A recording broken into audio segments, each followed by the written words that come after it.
This series contains adult language and depictions of graphic violence. Listener discretion is advised. On the northern bank of the River Thames, just west of Kensington, is the West London district of Hammersmith. Today, Hammersmith is a vibrant community, a major commercial center and bustling transportation hub for the greater London area. All that remains, though, of the original Hammersmith village is a short, narrow alley along the river with an ancient pub called the Dove. Throughout the 1930s, the original layout of the village, along with nearly all of the structures, was demolished to build the modern city. But in 1804, Hammersmith was something of an isolated, poor, working-class community about 5 miles outside of London proper. Back then, not just Hammersmith, but all of Britain, was a deeply religious community, often trespassing into the realm of superstition. On the evening of January 3rd, 1804, a local mason and plasterer named Thomas Millwood was heading home from work in the early darkness of the winter evening. He made for an interesting sight, at least for those unaware of his profession. Much like commercial painters of today, the work uniform of plasterers in the 1800s consisted of white pants, white shirt, and a white apron or light white work jacket. Why white? The same reason painters wear white. The plaster Mr. Millwood worked with every day was white, and therefore wouldn't show up on his clothes as easily. It allowed for a more professional appearance, especially on the days near the end of a job when the time came to sand the plaster smooth. He often left work completely covered in fine white plaster dust. Welcome back to The Devil Within. You're listening to the Hammersmith Ghost.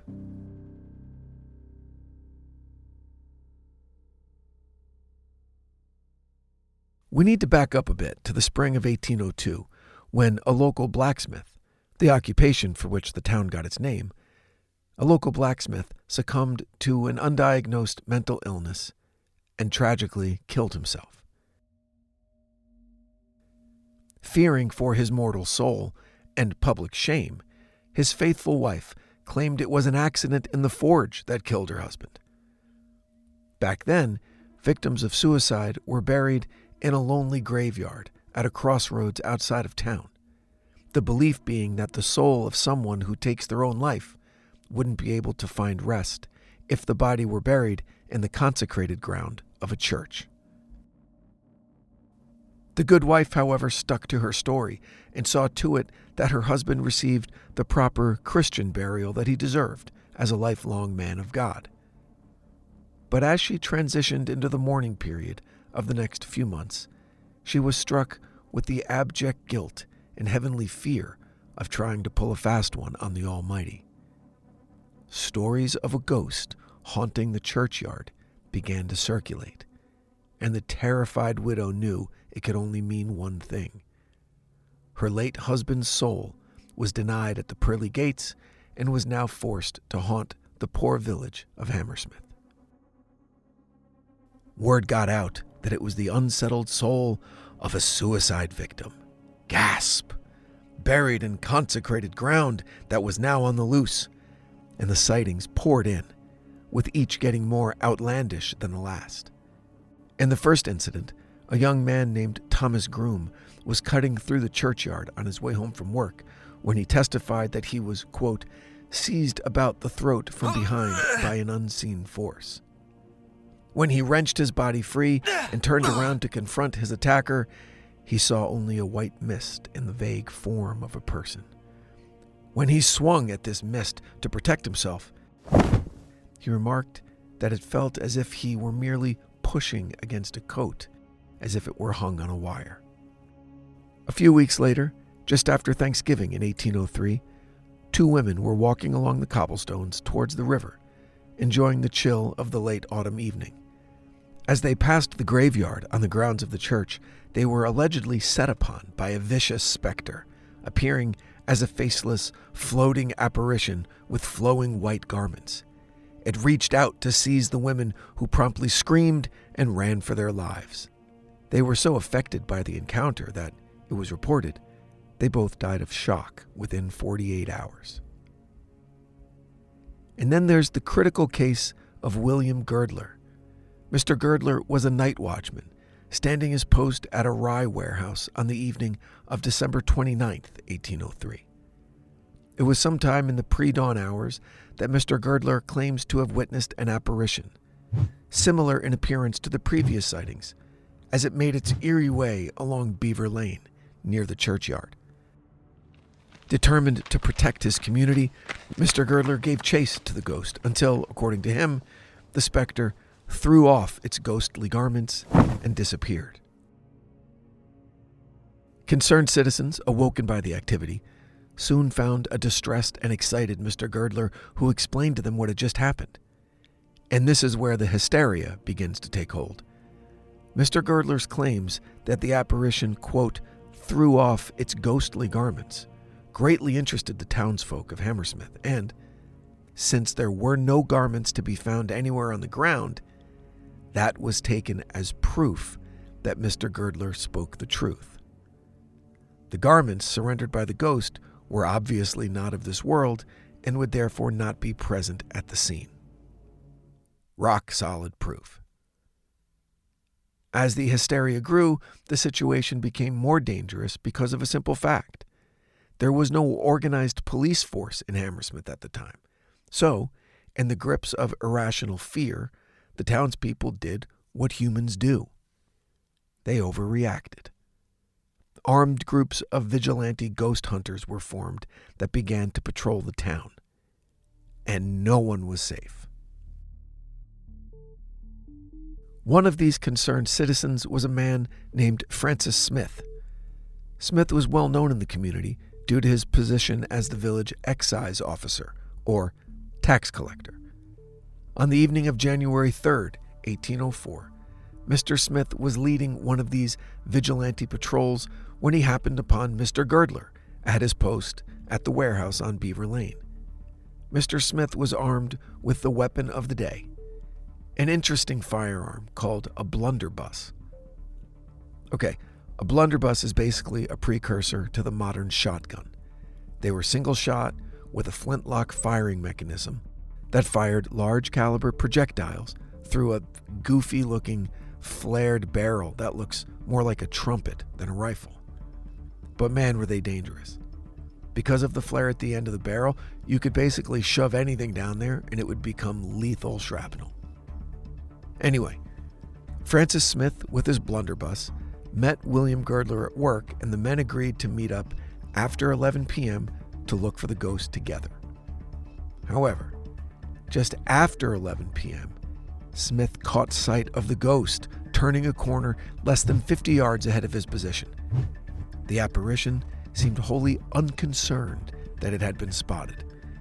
Its speed never increased as to make it seem like it was trying to flee or evade capture.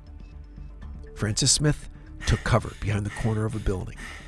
After a few moments, with his heart nearly beating out of his chest, he dared a glance in the direction of the ghost and watched as it disappeared down an alley, its flowing white garments seeming to leave a trail of mist in their wake. Francis Smith summoned his courage. This was as terrified as he'd ever been in his life, and he set off alone to face the Hammersmith Ghost once and for all.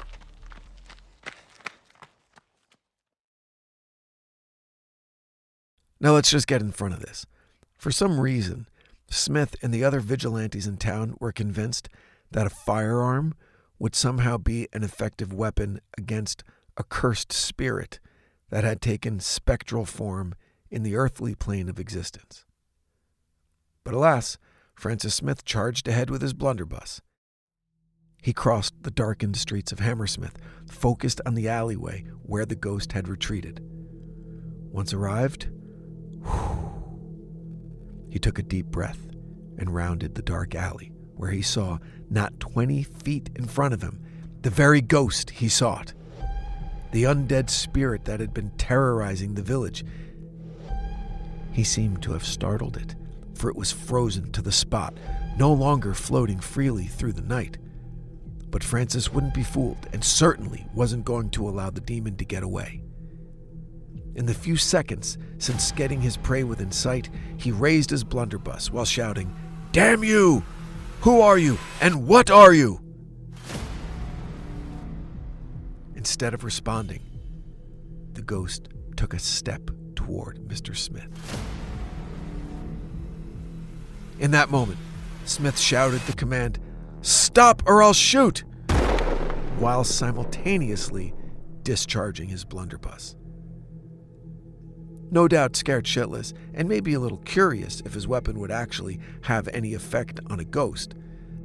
But still, Francis Smith gave this, quote, ghost no chance to follow his "stop or I'll shoot" command. He fired while shouting it. And the end result was that the blunderbuss dropped that wicked ghost like a bag of dirt. Absolutely thrilled to have accomplished his task of actually, I guess, killing a ghost, Smith approached the body, only to realize that the ghost was actually the local plasterer, still dressed in his lily-white uniform with all exposed skin covered in a thin layer of white plaster dust. Well, shit, that's a problem, thought Francis. Presently, his friend, the night watchman William Girdler, heard the shot and came running along with a handful of other vigilantes. All were giddy with the prospect that the ghost had actually been killed. But they too realized rather quickly that things had gotten way out of hand. Thomas Millwood, the mason and plasterer, was dead in the streets of Hammersmith, mistaken for a ghost because he was dressed in white.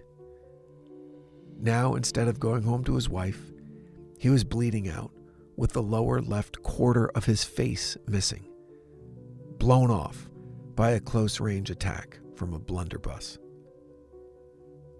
Smith was advised to return home and await the local constable, who would surely be interested in talking to him. Millwood's body was taken to a local pub, the Black Lion, where he was laid out to await examination by a surgeon as soon as one could be summoned.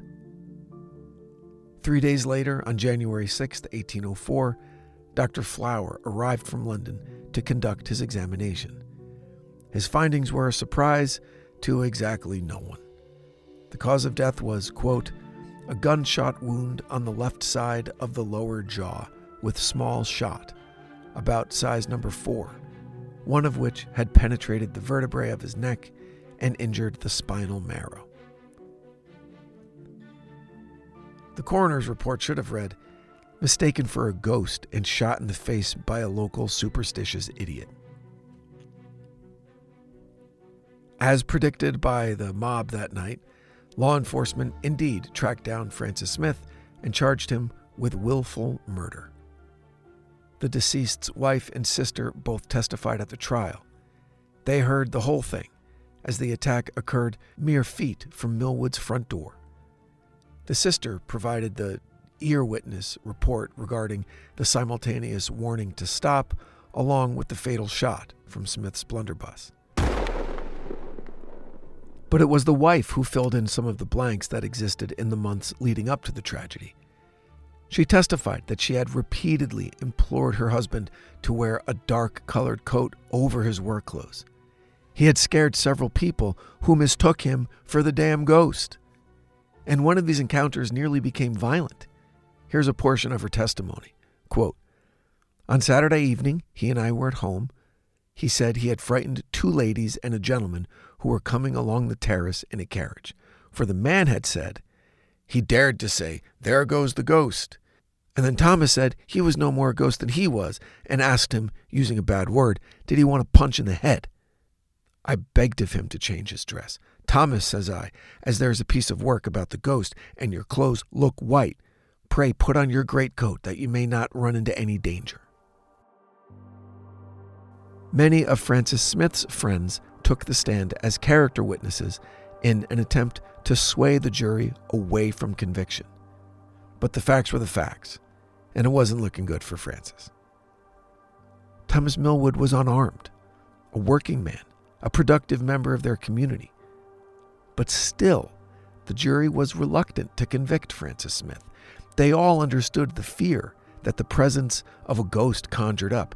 Everyone was feeling it in a way we may not fully comprehend in today's world. Remember, back then, the Anglicans, or the Church of England, was the only real authority besides the king. People were highly religious and believed in all sorts of paranormal activities as part of accepted reality. Ghosts were real. Curses were real. Astrology was still widely practiced and given credence. Fortune tellers, mystics. So the members of the jury understood where Francis Smith was coming from. But also, given a number of weeks for things to settle down and to really think about what happened, he completely overacted and probably should be punished for it. So they hedged and came back with a verdict of manslaughter, much less severe than willful murder. They honestly believed that Francis actually thought he was slaying a ghost. He had no quarrel with Thomas Millwood. He had never even met the man. Francis legitimately believed he was face to face with a wandering spirit of a suicide victim that had been attacking local villagers. What was the jury supposed to do?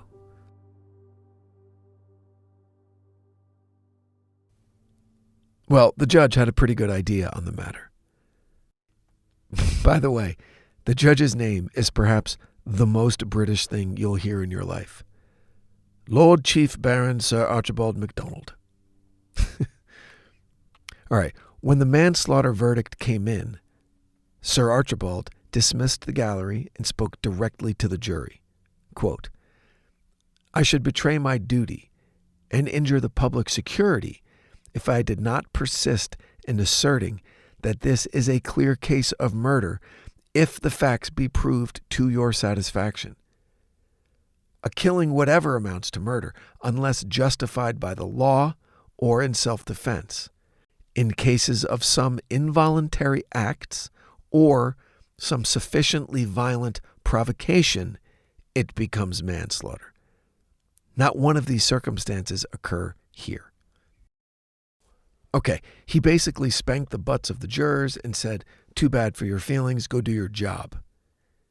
The judge argued that Smith had not acted in self-defense, that the ghost, even if it was a ghost, did nothing to provoke him, and most importantly, Mr. Smith did not attempt to apprehend the ghost without causing it harm.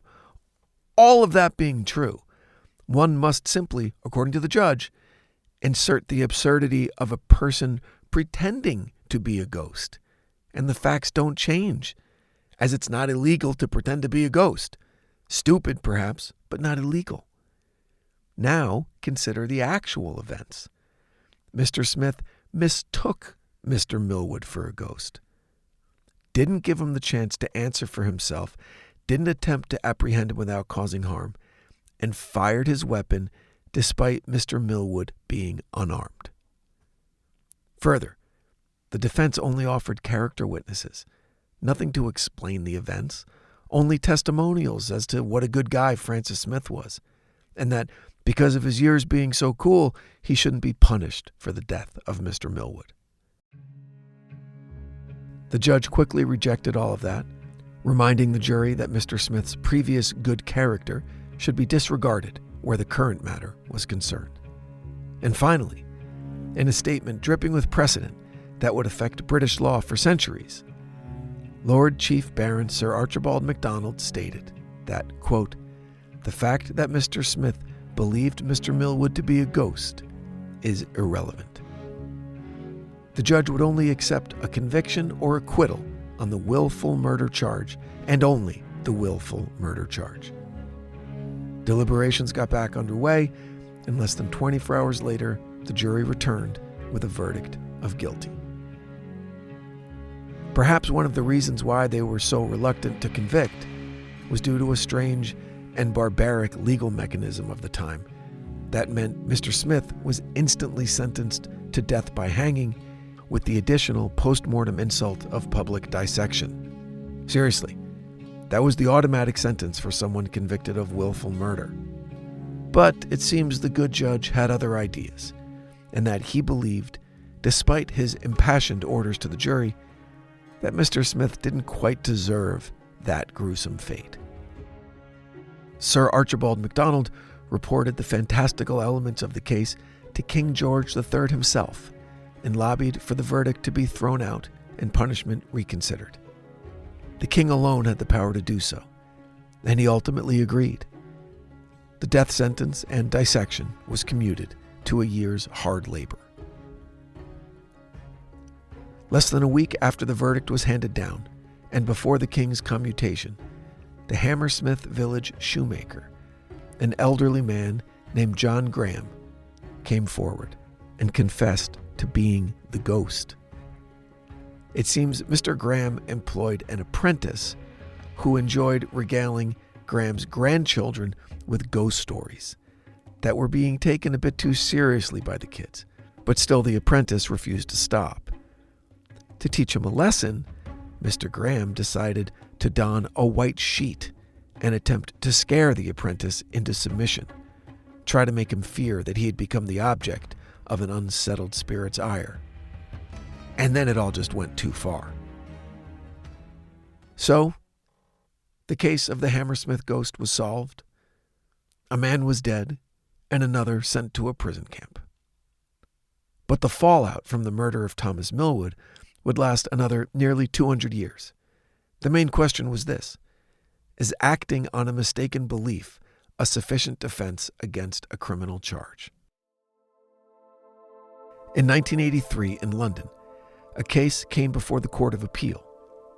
Briefly, the defendant witnessed a man dragging a younger man along the sidewalk while the younger man screamed for help. The defendant believed the younger man to be in trouble, so he intervened, causing bodily harm to the man who was doing the dragging. It turns out the kid was a thief, and the older man was preventing his escape. The defendant was charged with assault. During the appeal, the judge actually referenced the Francis Smith case from 180 years earlier, but reached an entirely different conclusion. Granted, there was much less at stake, a black eye versus death by blunderbuss blast to the face. Still, the conclusion stated that if the defendant was, quote, genuinely laboring under the false belief, that he is entitled to rely upon that belief and take action he or she deems necessary to defend oneself or prevent the commission of a crime. The appeal was allowed and the conviction overturned. Thanks for listening. Make sure you're following The Devil Within so you never miss an episode. You can also check out our socials at The Devil Within Pod on Instagram, Facebook, and TikTok. Until next time, stay safe out there.